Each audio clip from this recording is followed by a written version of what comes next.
always be ready to listen. Welcome to Agency for Change, a podcast from Kid Glove that brings you the stories of change makers who are actively working to improve our communities. In every episode, we'll meet with people who are making a lasting impact in the places we call home.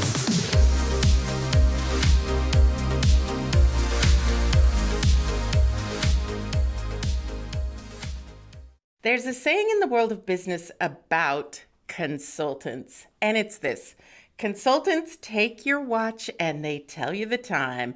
Now, that's obviously not a very kind depiction, but it certainly represents some of the misconceptions people hold about consulting. But hopefully, after hearing from today's guests, you'll come away with a new point of view, because they are from a company which specializes in creating unique, customized solutions to their clients' problems. They take the time to listen to how their clients want to grow, and then they coach them along the way to reach their full potential.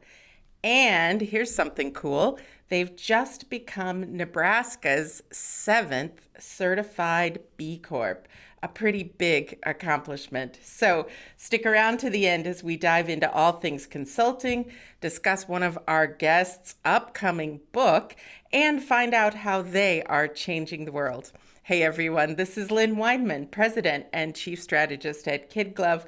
Welcome to another episode of the Agency for Change podcast. Today's guests are Eunice Lee and Josh Berry from Econic, an innovation, transformation, and strategy consulting group.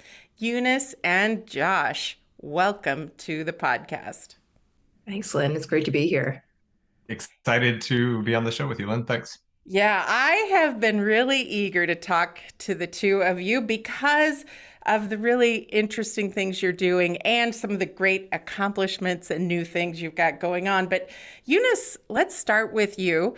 For those who may not have heard of Econic, can you tell us a bit more about what you do?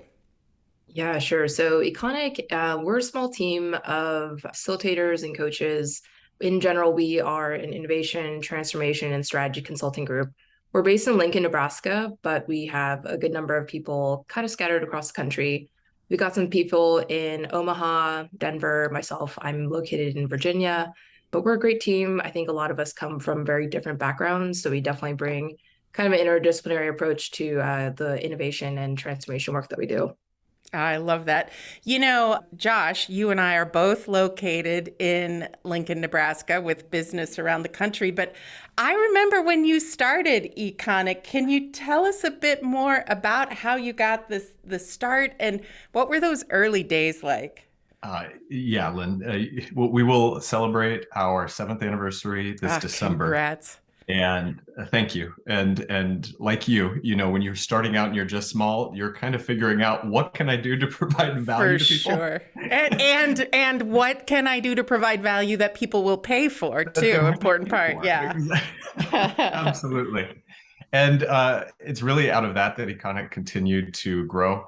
We've done, there's always been a core around innovation and helping organizations figure out how to deal with change and to bring new products and businesses into the world. But really how that's evolved, to your question, is that more and more we're finding that the abilities that we bring to organizations to help them evolve how work is done is what the companies most need. And so that still means that there's a lot of work in innovation dating back to our roots, but we're doing more and more in the places of the future of work and how work is being done and where it's being done and why it's being done. And a lot of that culture work is definitely still part of our heart that was always there, but has continued to be brought to the forefront. Josh, I've always, being a marketer and brander, I've always really liked the name Econic. I'm curious, can you tell me what thought went into that name? Or was it just something that just like appeared in your brain one day?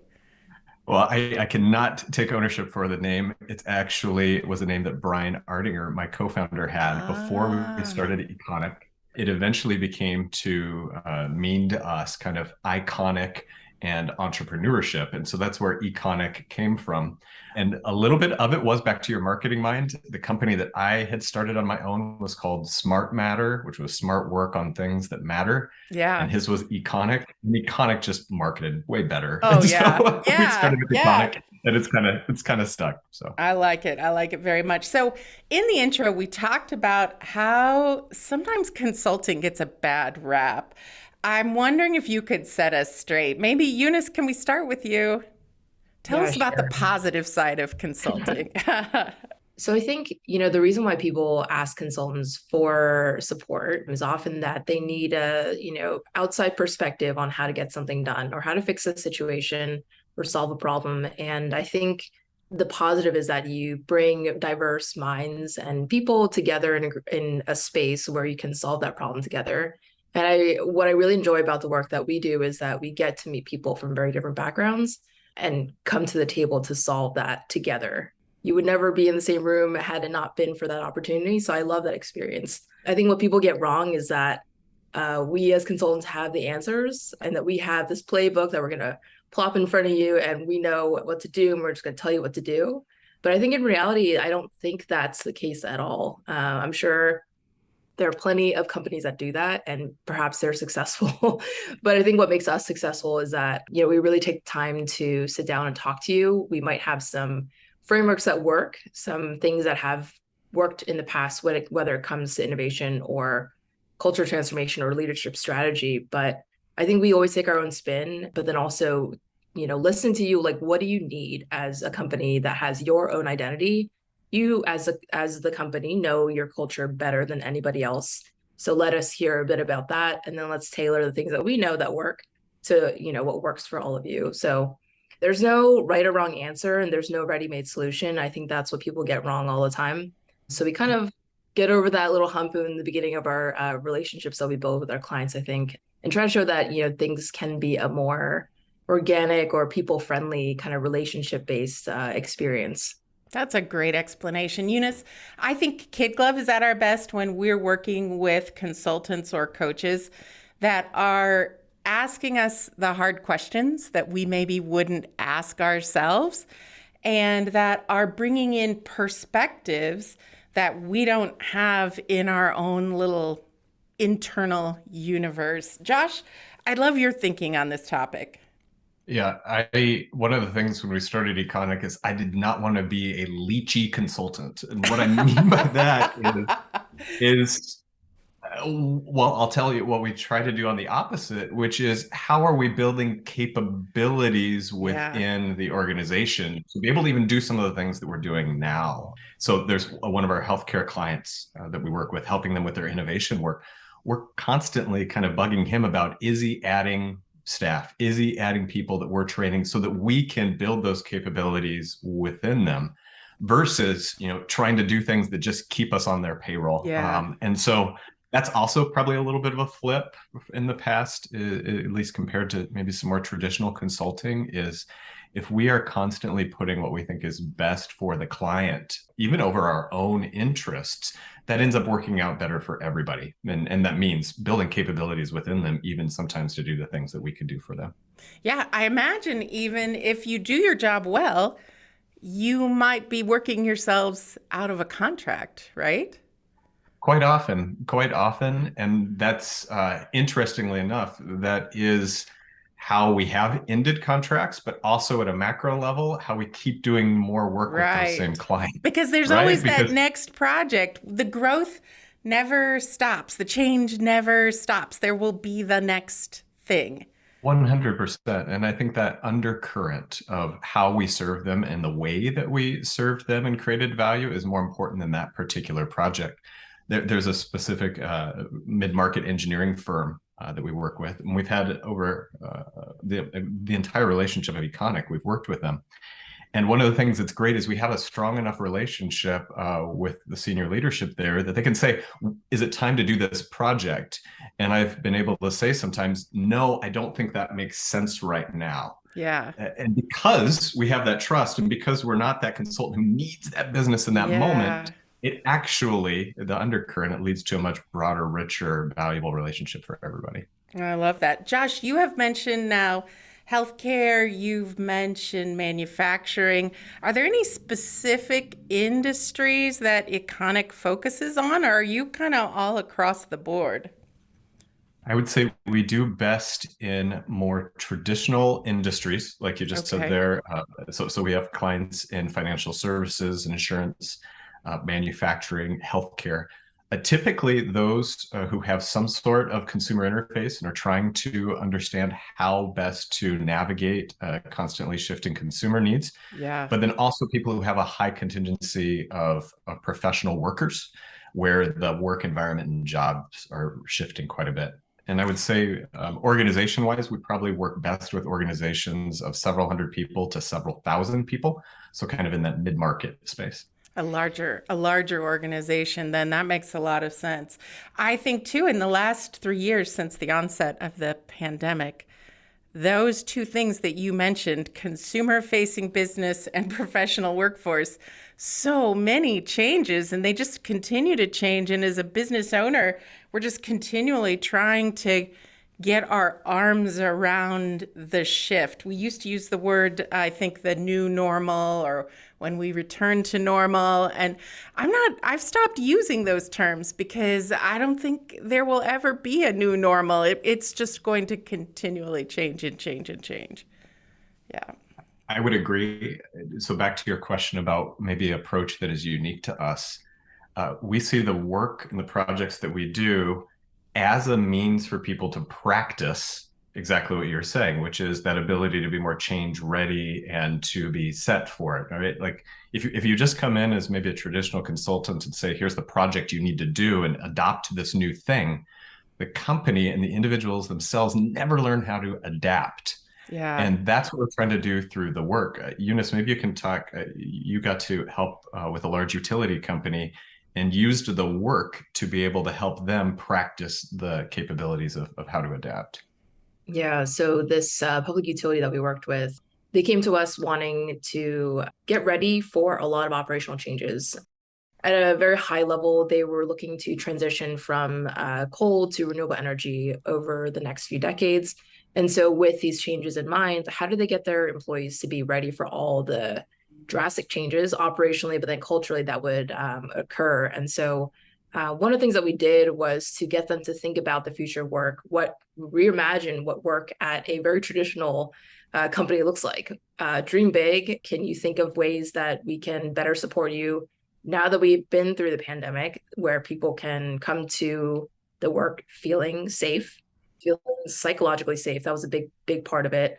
Trusting their employees, knowing that they can come to work in the same condition that they left, things like that, and Yeah. know that people care for them. And so I think through a lot of the work that we did, we tried to get people to open up. We were in a very remote environment. And even at that point, I think having a completely remote relationship with people that they've never interacted with, which is kind of crazy at a company, but I think that's pretty normal. You don't interact with everybody at your company, but to kind of break down walls, to think about how to connect with others that you might disagree with, but have healthy conversations.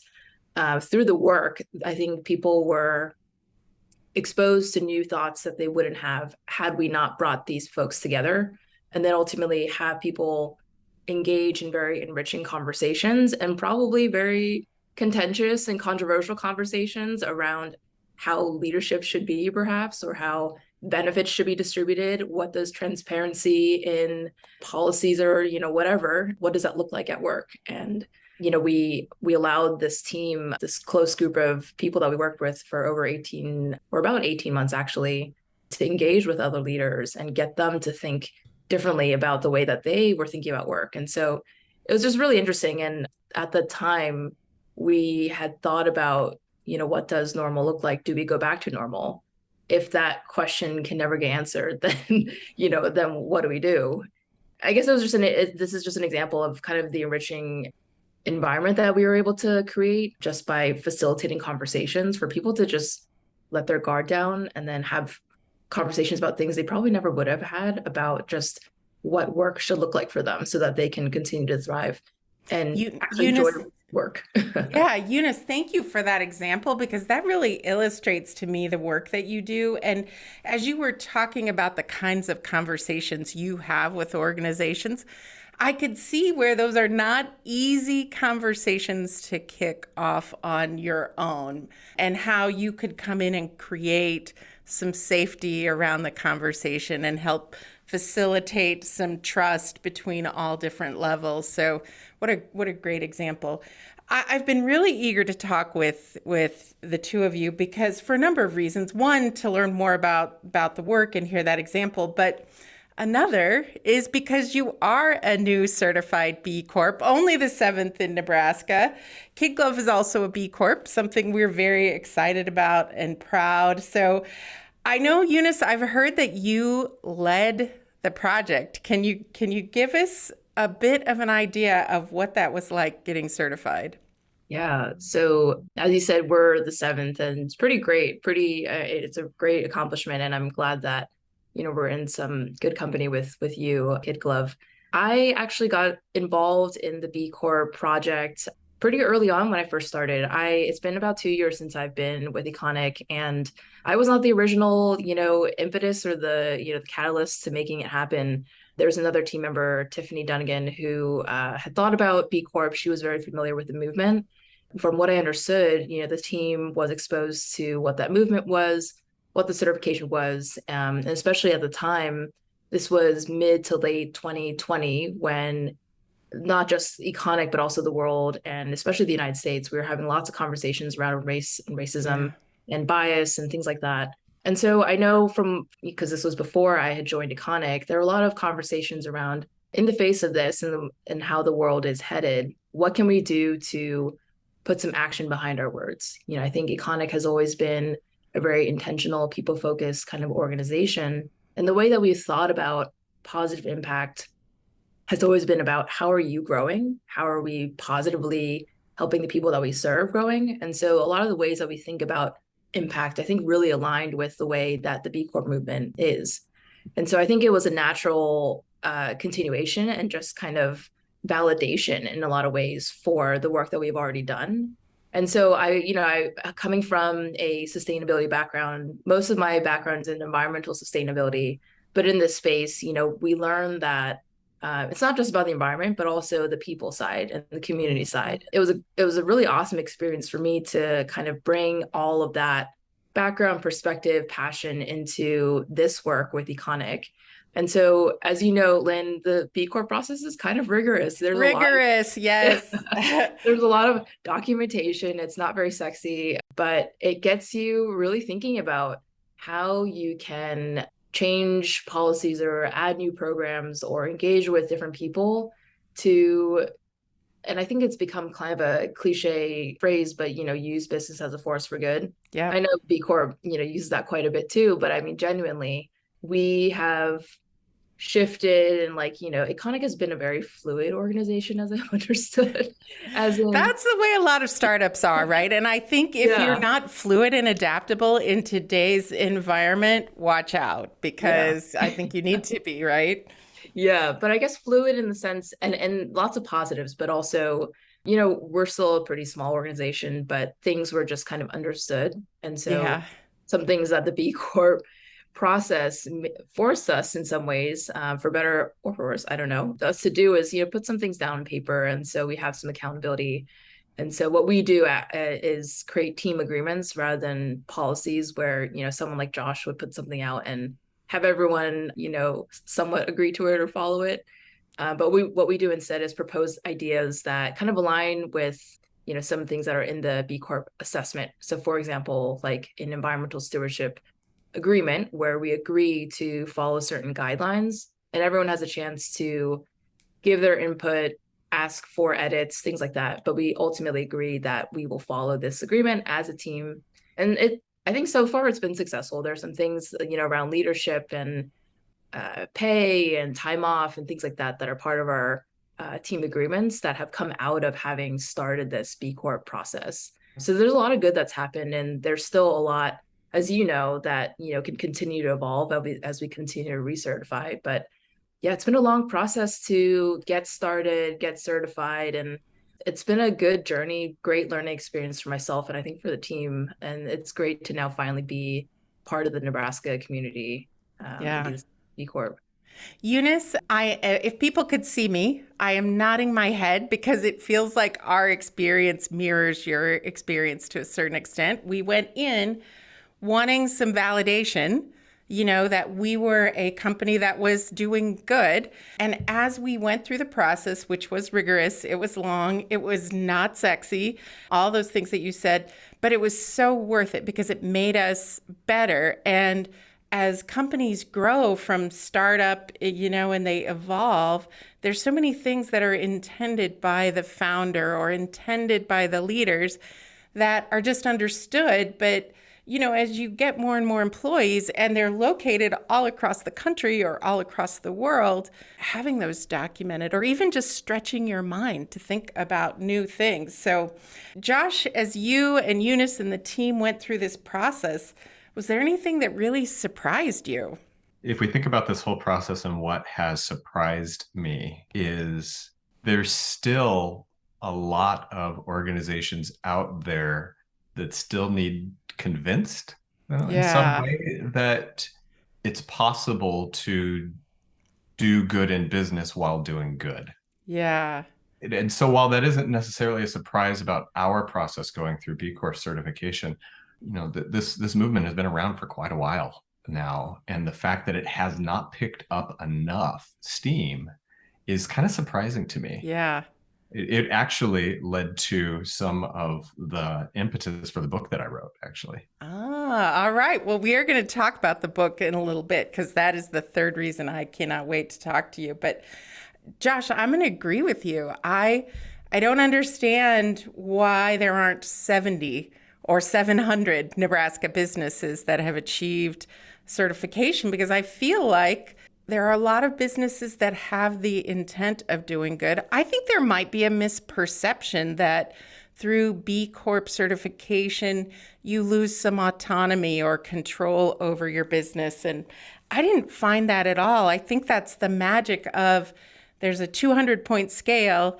You have to achieve 80 points of the 200. When we certified, that was the bar. And what that meant to me was that I could really lean into the areas that made the most sense for Kid Glove, but then there was a lot of room for us to improve as well. As a matter of fact, Eunice, you mentioned sustainability.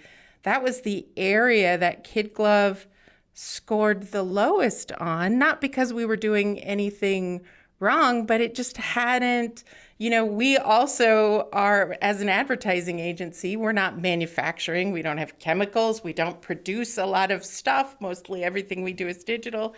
It just hadn't been a focus. But now we're all carpooling and buying carbon credits and, doing all kinds of things. It's really opened our mind. So I think you hit it there then. It's awareness, right? Yeah. To your point, because there's less than 10, right, B Corps in Nebraska, that doesn't mean there's only 10 companies doing good. That's right, in Nebraska. for sure. And that is not at all. Not at all. We have so many great companies who are doing it. And I have talked to some who have said, I'm not going to pursue B Corp because that's just virtue signaling and just kind of pushing that aside.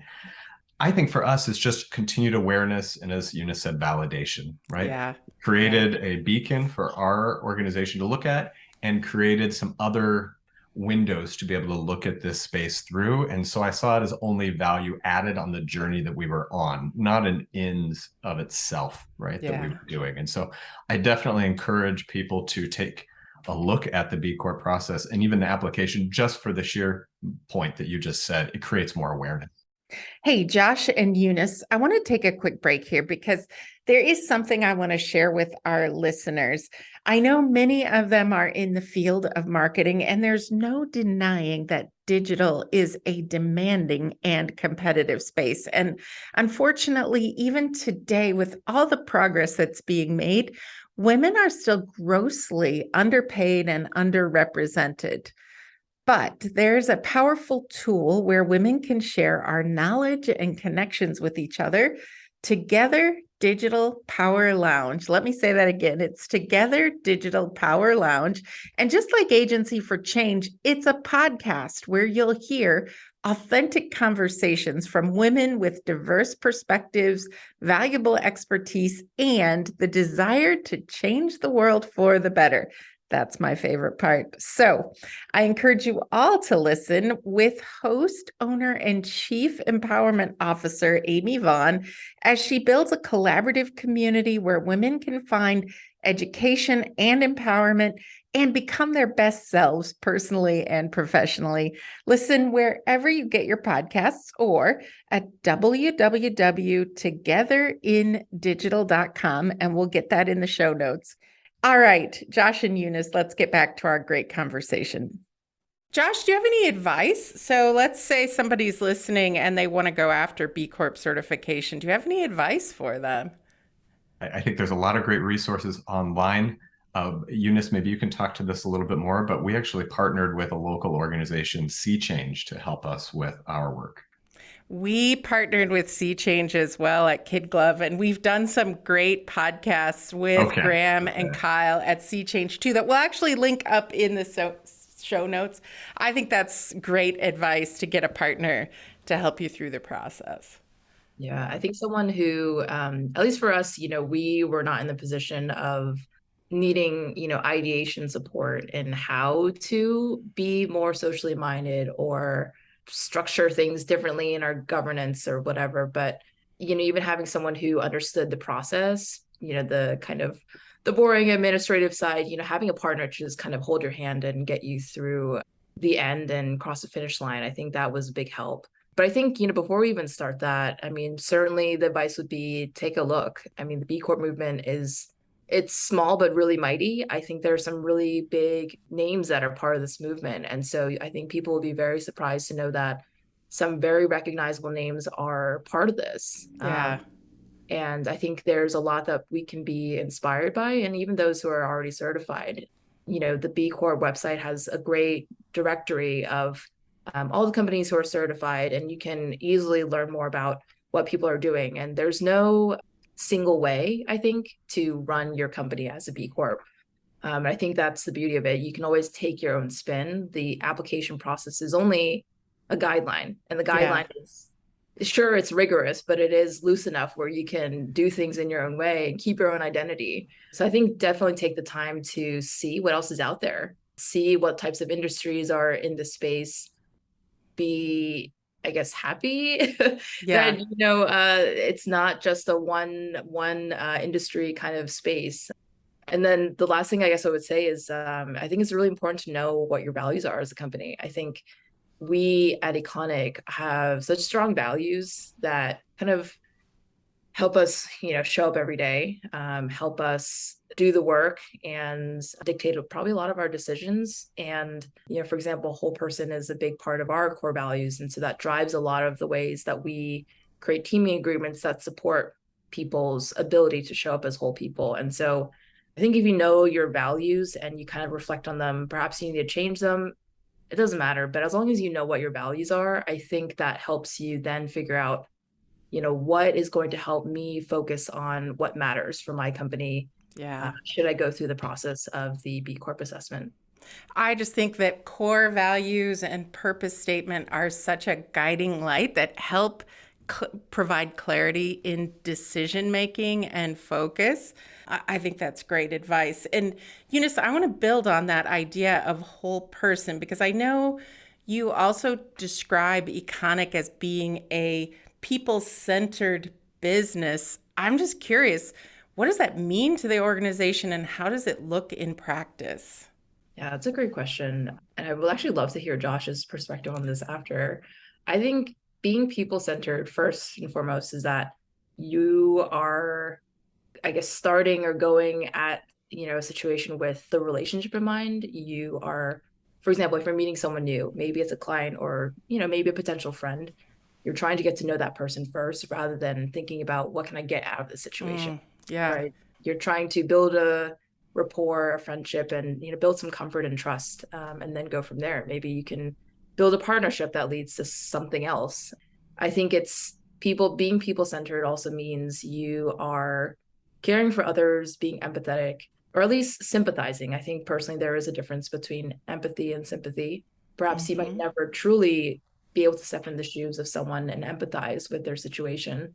But if you can only get to the point of sympathizing and just acknowledging someone's experience, I think that's still being people-centered, so that you're taking the time to hear another person's perspective, their journey. And in the workspace, that might look like, if a new person joins a team, taking the time to hear about their past experience and learning what their goals are, and then trying to help them carve out a space for themselves in this new work environment. And I think the way that people-centeredness appears at Econic is that we take the time to get to know each other as individuals. I think in the last 2 years since I've been here, I think I've seen an immense push for even more people-centeredness, which is even crazy to think about. Like, how can you be even more people-centered? But we have some team members who have really pushed us to think about some things like the Enneagram, where it helps you think about each person's type. I'm not going to get into detail about what the Enneagram is. We love the Enneagram at Kid Glove too. I love the parallels between the two businesses, because once you know somebody's Enneagram or their strengths, it kind of helps you understand where they're coming from, right? What drives them, what gives them energy. So, Josh, what does it mean to you? I'm curious.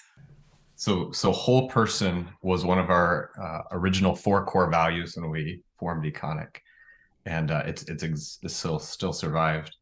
It comes back to a couple of core principles, though, and that is that I don't believe people exist to serve organizations. I think organizations exist to serve people. Wow. And what's core about that is Econic, to me, has always been a platform for people to continue to understand, discover, and unleash their own potential.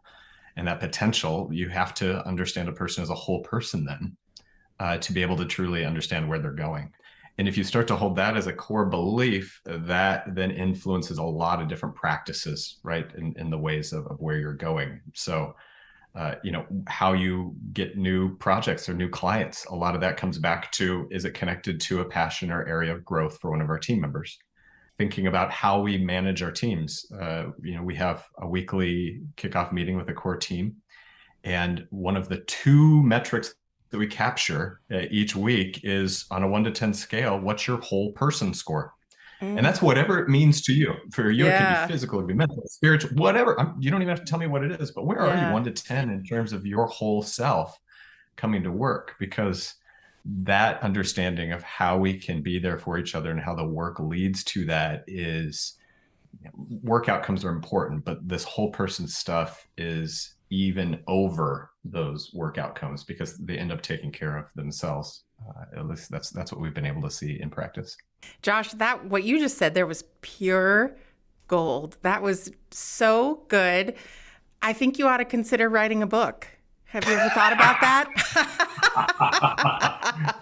Tell us about the book, Josh. And is any of that greatness, what you just said there about organizations serving people, like, I feel like I want that on my wall.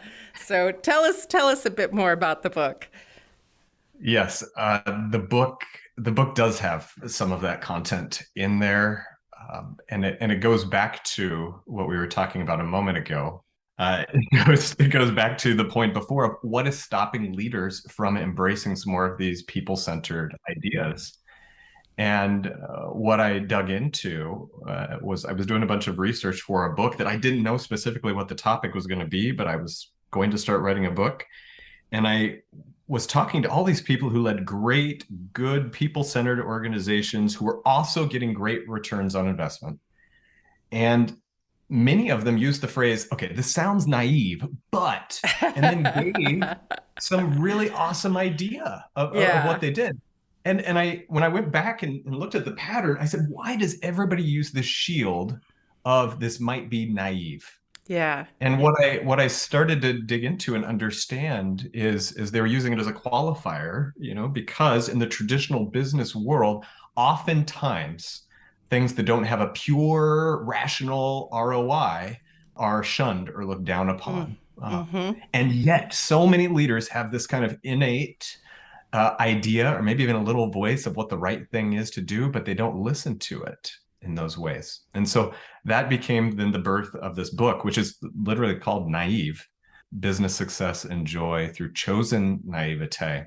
And so what I explore in the book is this idea of chosen naivete, because through the research, the word naive has actually been hijacked over the last couple of 100 years. It used to just mean something innate or authentic that was already within you from the start. That is not what I think of when I hear the word, right? Like, it's kind of like the word consulting. Somehow it's gotten co-opted again. So what you're going to do is you're going to make being naive fashionable again. What I'm hoping to do is show that there is something beyond, right? That there is a childlike naivete. Then as we go, and especially in business, we learned that like rational ego, like all the smarts is what makes things happen. There's something beyond that, which I'm calling chosen naivete. And it's a return back to some of that curiosity and humility and openness to figuring out what things are. But it comes from this innate spot also that at least for me, that I believe people are good, that people are trying their best, that people are inherently worthy of trust. I'm with you there on all three of those. Yes. And even if those things sound naive, what I've learned is there's a lot of great business leaders who are saying, yeah, I'm going to make good business decisions, and I can hold those types of ideas, and then those start to influence the practices that I have in business. And so that's in essence what the book explores is not only some of those practices that some people might think are naive, but more importantly, a really easy approach and some exercises to help people really think about, okay, is this really naive? And what beliefs do I hold around this? And what do I lose and what do I gain by holding certain beliefs? In an attempt to hopefully help unlock other more helpful practices in the future. I love it. Josh, I know you're still working on the book. It's not available yet, but how will I get a copy when it's ready? By the time this podcast is out, we will likely be in the pre-sale mode of the book, and then it'll officially be on Amazon and all of those platforms in the springtime. Sounds great. You can always go to Econic's website, and I'm sure we'll be promoting it there, or follow me or Econic's work on social media platforms. Very good.